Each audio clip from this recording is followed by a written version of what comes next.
Bonjour, c'est Bertrand de la chaîne Investir sur le long terme. Alors aujourd'hui, le thème de la vidéo, c'est le suivi du compte titre ordinaire avec un focus sur Alibaba qui est une de mes lignes. Avertissement, je ne suis pas conseiller financier. Cette vidéo n'a pas pour but de vous proposer un placement financier ou un quelconque conseil d'achat, mais uniquement un but pédagogique et de partage. Vous restez responsable de vos investissements. Alors, l'état de mon compte titre ordinaire et des plus-values au 15 janvier 2022. Donc donc la valorisation c'est 15 446 euros avec une plus-value de 2 522 euros. Donc on est en nette progression par rapport au mois dernier. J'ai très peu de liquidité, 76 euros 65 de liquidité. Donc mon portefeuille en termes de composition n'a pas changé par rapport au mois dernier. J'ai 30 actions et 6 ETF. J'ai néanmoins renforcé notamment la partie ETF, on verra ça dans le détail. Alors quels sont les faits marquants sur la période? Donc un rendement mensuel du CTO de plus 5,57%, un apport de 350 euros. J'ai perçu donc 34,21 euros de dividendes au mois de janvier 2022, même si le mois de janvier n'est pas terminé. Donc Alibaba toujours en perte assez importante sur le CTO de 15,66%. Et comme je l'ai dit précédemment, le renforcement de mes ETF. Alors si on regarde un petit peu le portefeuille, bon sur la partie action, il n'y a pas vraiment de changement. Donc on va faire un focus sur Alibaba hein, qui est encore en nette perte de 15,6 sur mon CTO, avec un cours donc à la clôture hier de 131,90 $. Voilà, donc qui est très nettement en dessous de mon prix de revient. Alors si on regarde un petit peu l'évolution d'Alibaba depuis le mois d'octobre, on évolue dans un canal descendant.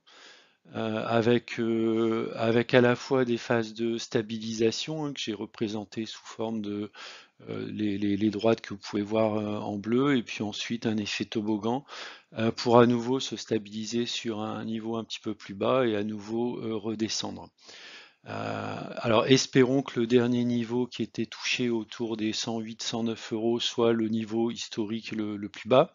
On voit qu'il est remonté donc autour des 131 euros avec donc là on voit éventuellement soit le cours va franchir ce seuil et revenir sur des cours on va dire un peu plus acceptables notamment par rapport à la valeur de mon CTO, soit on va poursuivre en fait dans le canal descendant. Alors je me suis amusé justement à comparer l'évolution du cours d'Alibaba avec le cours d'Amazon. Donc on voit à peu près jusque fin 2020, on a des cours qui sont assez similaires finalement. Hein. Et puis on va voir qu'à partir de fin 2020, début 2021, donc Alibaba a connu vraiment une descente très très forte alors que le titre Amazon a continué à performer.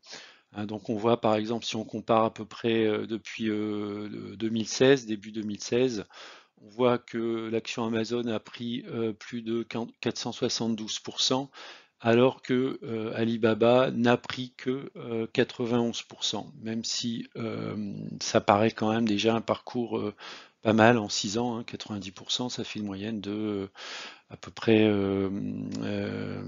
15% par an. Alors, basé là-dessus, j'ai essayé de comparer les deux entreprises. L'idée, c'est est-ce que ça vaudrait le coup aujourd'hui de rentrer sur l'action Alibaba? Donc, je suis allé chercher en fait différents ratios que j'ai comparés. Alors, le premier ratio que j'ai comparé, c'est le price earning ratio, c'est-à-dire le rapport entre le cours de l'action et puis le gain en fait, l'earning, hein, ce que gagne l'action en fait. Hein. Donc pour Amazon, on a un price earning ratio de 53,55 et de 10,4 sur Alibaba. On va dire en moyenne, les actions ont un PER, on va dire autour de 15.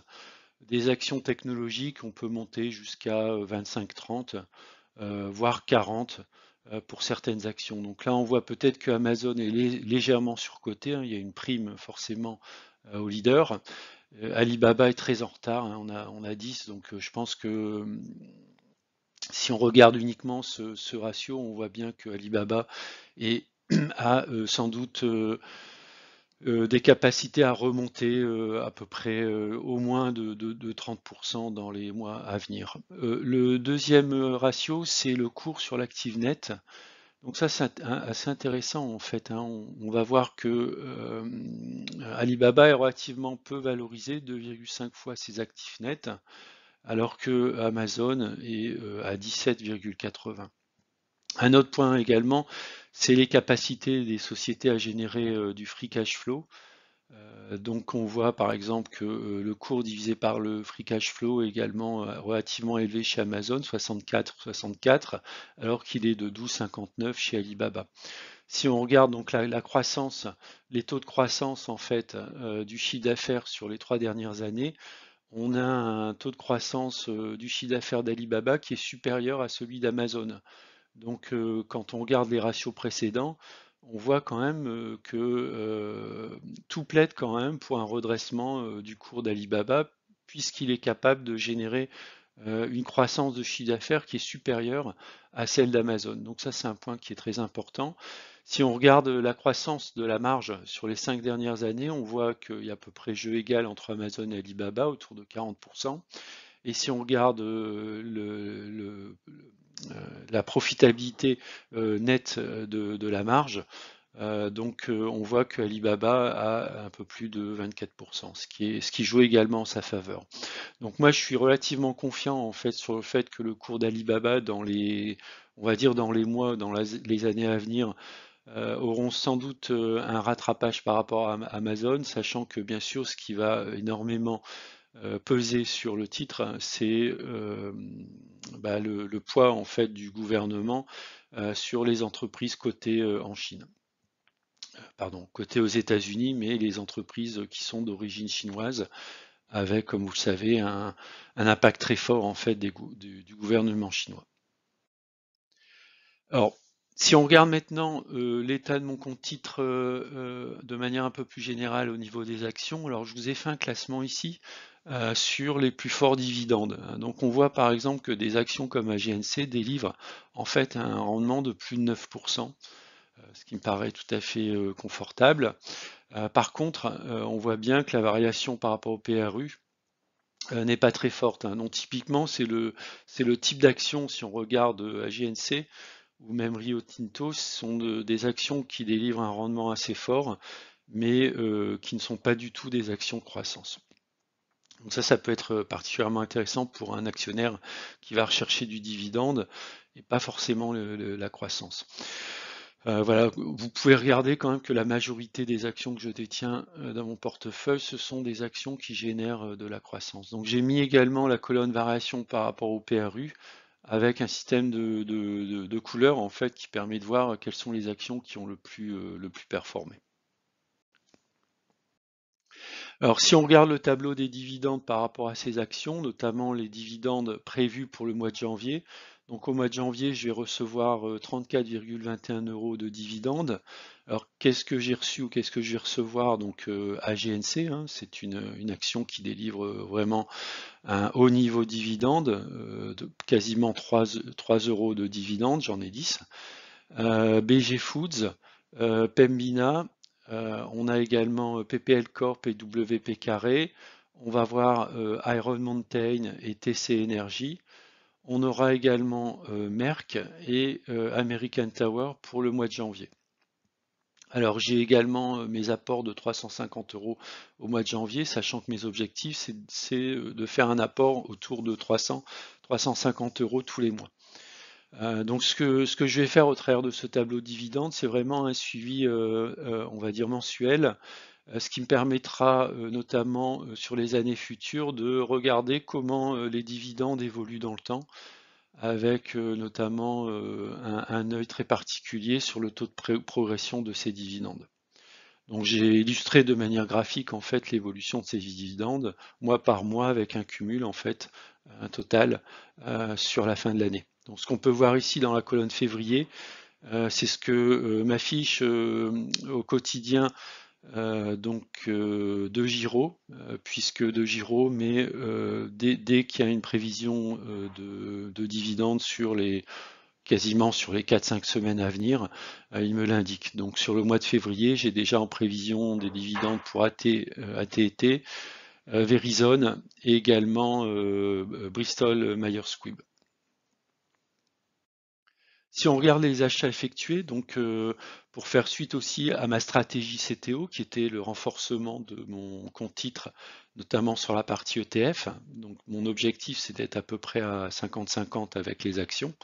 Donc j'ai procédé à des achats principalement donc sur les ETF. Donc on va le voir un peu plus dans le tableau détaillé. Donc j'ai ajouté 6 actions supplémentaires sur l'ETF Automation et Robotics, plus 15, plus 15 unités sur Digital Security, plus 10 unités sur digitalisation, et j'ai renforcé également la partie argent, silver, qui avait pas mal dégringolé. En termes de plus-value latente, donc j'ai principalement oil and gas et consommation discrète qui sont en forte plus-value. Pour le reste, je suis pour l'instant en moins-value, sachant que j'ai investi très récemment en fait sur ces ETF. Donc je pense qu'ils repasseront en fait en territoire positif dans les semaines et les mois à venir. Alors, mes ETF totalisent 2705 euros, ce qui correspond à 16% de mon portefeuille. Donc, j'ai encore une marge de progression assez forte pour atteindre les 50%. À noter que ce sont tous des ETF à accumulation, ils ne distribuent pas de dividendes. Ça a été un choix que j'ai fait sur la sélection de ces ETF.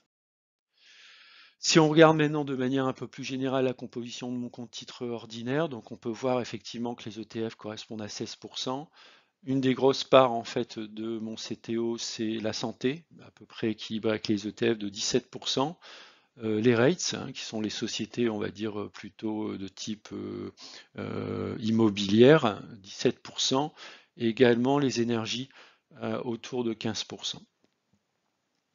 Voilà, donc j'ai terminé cette vidéo. Je vous remercie de l'avoir regardée et je vous dis à bientôt. Au revoir.